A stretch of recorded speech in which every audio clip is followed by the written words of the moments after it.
Mike Wilbon, and I know that Max is really on fire about this, so I really wanted him to go. But I'll say this before I hand it off to Max, and then I'll piggyback off of him.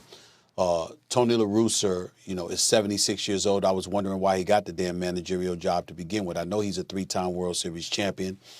We all know the first one in Oakland when he had Mark McGwire and Jose Canseco, and we heard about juicing and steroids and all of that other stuff. We know that he was a manager.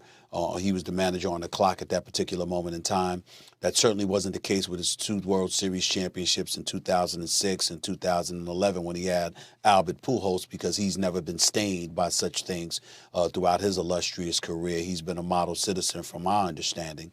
But the bottom line is that he's 76. You're kind of wondering in this day and age, in the age of analytics and beyond, not to say that Tony La Russa doesn't comprehend it, doesn't understand it, isn't incredibly knowledgeable about those things, hasn't utilized it himself in the past. But to go the route of a 76-year-old manager, I'm kind of wondering about that. But to point more importantly in the direction of where Mike Wilbon went, to sit up there and to have months to think about this, knowing that you had that DUI charge out there, and talking to folks like, do you know who I am, et cetera, it reeks of privilege and entitlement.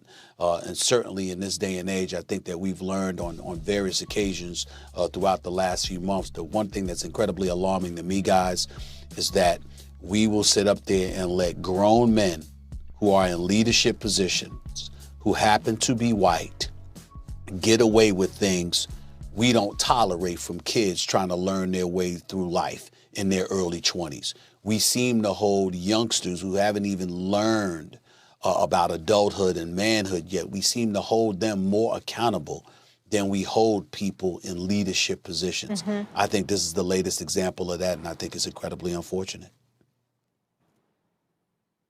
Tony La Russa should be fired. In fact, he should have never gotten hired in the first place. Jeff Passan wrote an excellent article. It's on ESPN.com when La Russa got hired, talking about cronyism. And that's really how he got his job, because eyebrows were raised. Tony La Russa for that team? That doesn't make any sense. The fit wasn't right. And eyebrows were raised throughout baseball. And Passan writes this article about cronyism and how it works. I suggest you read it. But it's more than that, Stephen A. Why should La Russa lose his job? Do you remember, here's some recent press conferences of introductions to head coaches, which a manager is, that you were like, whoa, what just happened? Remember when Sark got the job, Sarkisian, at USC? Yes. How he showed up to that press conference? Yes.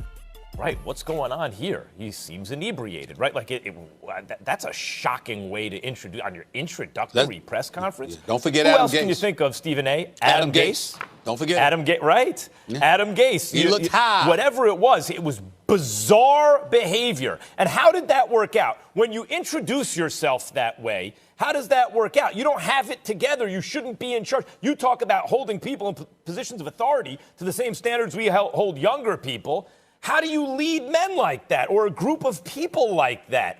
What kind of example does it set? It also suggests you don't have stuff together in your own life enough, in your own personal life, to be effective in a professional position that requires leadership. And Sark didn't at the time, and neither does Gase, it is apparent, right?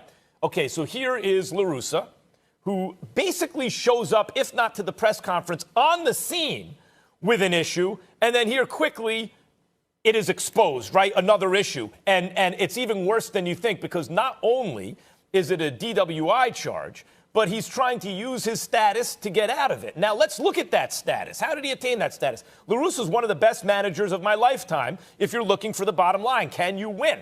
He can. How did he exactly win? Jack McDowell, former Cy Young Award winner, Stephen A., with the White Sox, pitched for the Yankees, won 15 games with the Yankees toward the end of his career. He's a very good pitcher.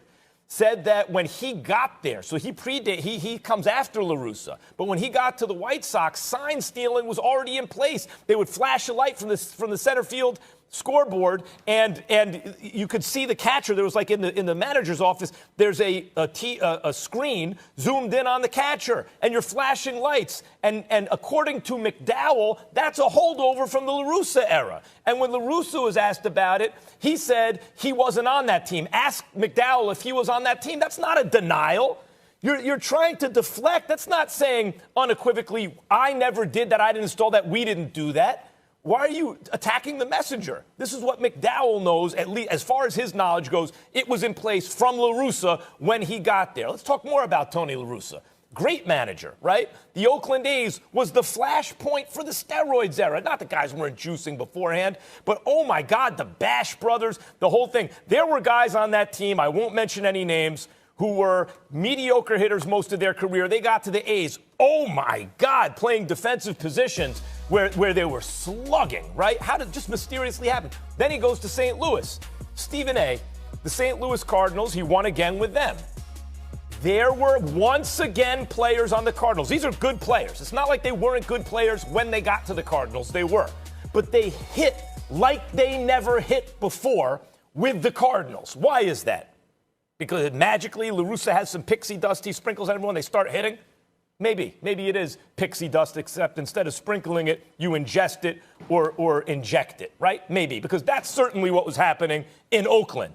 So here's a guy who gets his job from cronyism, where there is good, at least circumstantial evidence to suspect he's cheated in the past in a variety of ways with a variety of teams. And then he shows up, and this is what he does walking in the door. If you own the White Sox, you got to get rid of him. You got to do it today. Well, what I will say is the reason I don't bring up the past in that regard, Max Kellerman, is only because do we have substantial evidence that would implicate him being complicit in those things that you mentioned in terms of steroids and things of that nature. The point is that, you know, again, if that's not the case, then I can't hold him accountable but so much for that, because a lot of guys do a lot of things on their own. Remember when that list came out with guys that were using performance-enhancing drugs and things of that nature? It was about 103 names on that list.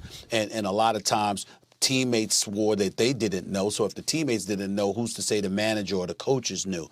That's just how I look at it. Obviously, I don't know because I haven't been covering. I don't cover the teams. But one could deduce that it's pretty hard to hold them accountable for that. But at the end of the day, again, when you're 76 years old, when you stepped away from the game in 2011, and it's nearly 9 years later, and the White Sox, of all people, feel the need to bring you on, the question that I've got for the organization is that in the year 2020, how is it that you couldn't come up with somebody else just a little bit fresher? It's just my analysis of it all. That's all. Speaking of the year 2020. And by the way, real quick, guys.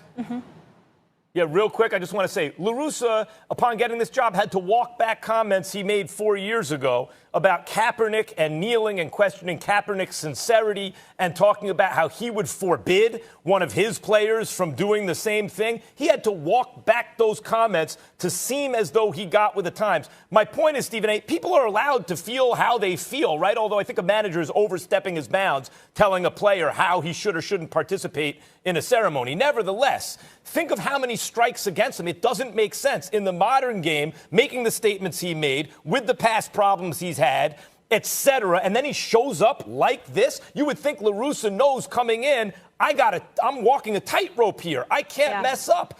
But he obviously feels like he can, and if he does, he'll say, look at my World Series ring. Yeah. Well, or my Hall of Fame ring.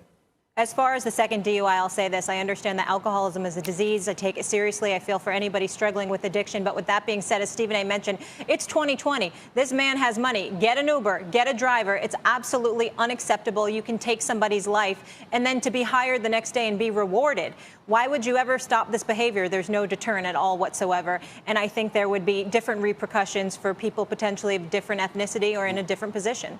Molly, do we know that the White Sox knew when they hired him that he had that